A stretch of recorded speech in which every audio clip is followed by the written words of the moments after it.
Привет, дружище! В этом видео мы поговорим о том, как ты можешь максимально усилить персонажа благодаря новому большому обновлению в Diablo Immortal.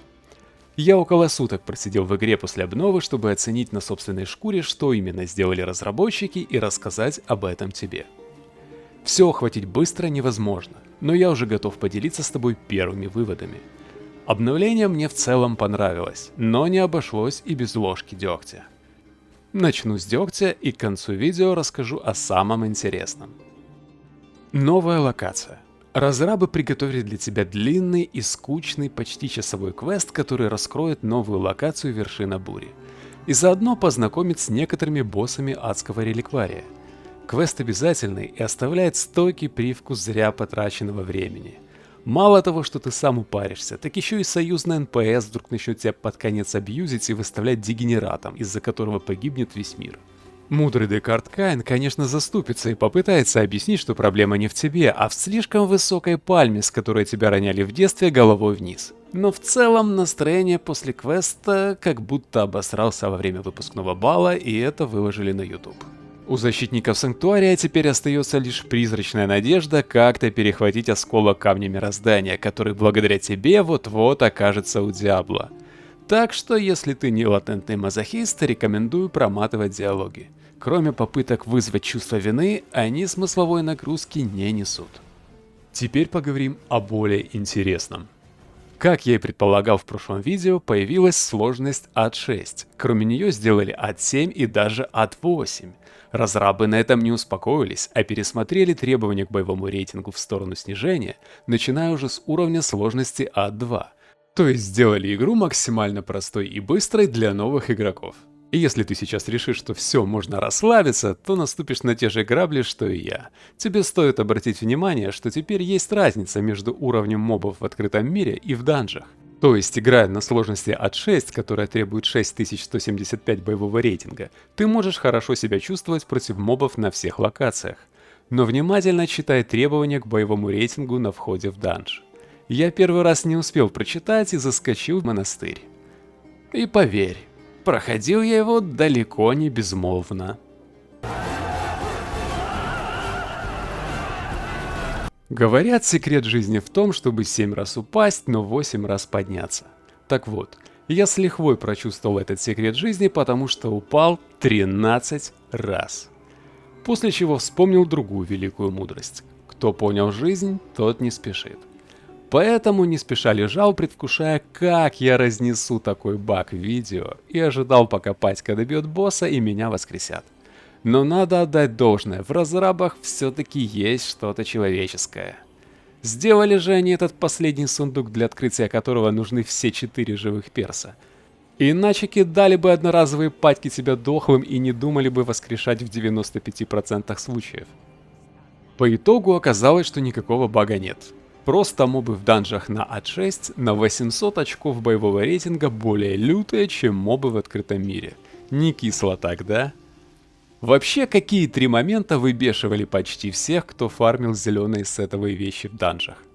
Поставь видео на паузу и напиши в комментариях, что бесило лично тебя. Я называл это 3О.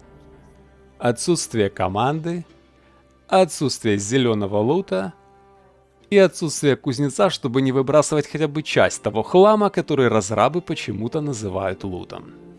Смотри, отсутствие команды кое-как порешали в прошлом месяце объединением серверов. Отсутствие зеленого лута хорошо исправили для новичков игры, в 2,5 раза подняв им шанс выпадения, и неплохо, кстати, для тебя. За прохождение 3 данжей 1 раз в сутки ты получаешь рандомную зеленую шмотку своего уровня. Так что входи в данжи минимум 3 раза в день. Отсутствие кузнеца — это отдельная песня. Помнишь, когда хочется быстренько снова заскочить в данж на новый заход, но там засиживается какой-то член команды и долго решает, чем в инвентаре пожертвовать, чтобы влезло все ценное. Я так нежно выражаюсь, потому что неоднократно сам бывал тем самым членом. В общем, пока кто-то сидит в подземелье, кому-то из твоих напарников обычно успевает прийти в голову светлая мысль, что раз такое дело, можно слетать в город и продаться. А дурной пример, знаешь ли, охренительно заразителен. Еще кто-то решает заварить себе кипяточку, или вдруг ощущает, что ему весь вечер давит на клапан, и пришло идеальное время снять с души груз. В итоге все это легко могло приводить к распаду пати.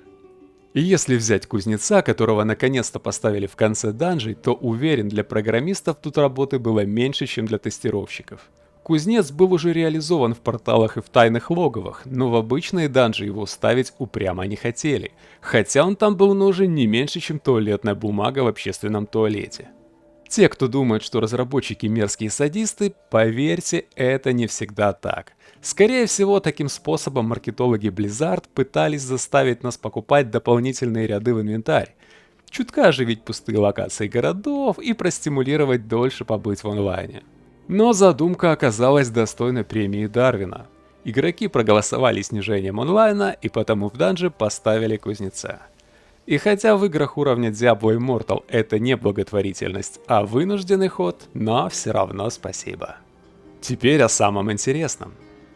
Если цифра в 6975 боевого рейтинга, а именно столько нужно для комфортного прохождения данжей на ад-6, кажется тебе заоблачной, то тебя, как и меня, спасет бесплатная тропогения в услугах магазина, где если ты 320+ по уровню парагона, тебя ждут зеленые шмотки в подарок. Пояса меня разочаровали, а вот остальные вещи порадовали. Это тебе не то унылое зеленое говнище, что мы крафтили за обрывки у кузнеца. Не знаю, рандом или система, но тут взял в руки и видишь вещь. Кстати, ты теперь чаще будешь получать оранжевые легендарные вещи, но их качество, как и всегда, решает хитро сделанный рандом. Итак, ты поднял зелеными вещами боевой рейтинг, можно идти в адский реликварий. Раньше он вызывал у меня смутное чувство отвращения, потому что требовал много усилий и давал мизерный результат, поэтому я регулярно забывал туда заглянуть. Но после обновления он стал чем-то похож на женскую баню, куда хочется заглядывать каждый день, и при этом он может помочь тебе здорово усилить персонажа. Но не ведись на то, что предлагает игра. Выбирай просто 5 самых крепких боссов с самой жирной наградой, которых затащишь сам или в патьке. Да, теперь можно ходить в любом составе, хоть в одну ноздрю всех чисти. 8 человек в рейд больше наскребать не обязательно. Дополнительно можно получать до 10 наград в неделю за рейды на боссов в составе личных отрядов, что наконец-то начинает по-настоящему оправдывать, во всяком случае для меня, смысл состоять в отряде. Из боссов тебе выпадет куча реликвий с рандомными статами. Подбирай те статы, которые хотел бы себе увеличить, и дальше суй в нужную дырку свою реликвию. По статистике, меня смотрят настоящие мужчины. У многих есть дети, так что куда и что всунуть в обновленном реликварии, ты легко разберешься и без меня. В общем, это увлекательное занятие тебя может сильно апнуть по боевому рейтингу и конкретно усилить для портала дерзаний, где ты теперь сможешь совершить колоссальный прорыв. Заодно апнув уровень зеленого шмота, чем в свою очередь снова поднимешь свой боевой рейтинг. Ты за один день можешь, если упоришься, апнуть больше, чем 1100 боевого рейтинга. Ты можешь пройти до пары десятков уровней портала дерзаний, завершить до конца кровавый путь и дополнительно апнуть урон и защиту для ПВП. В игру завезли также ряд праздничных квестов, новые механики апгрейда вещей, 5 легендарных камней, которые я еще не тестировал. Короче, дружище, подписывайся, ставь лайкос и колокольчик, и я буду рад встретиться с тобой в следующем видео. Пиши комментарий, что бы ты хотел узнать об игре или о своем мнении про обнову. У меня много интересного материала на подходе, поэтому видео будут появляться чаще. До скорого!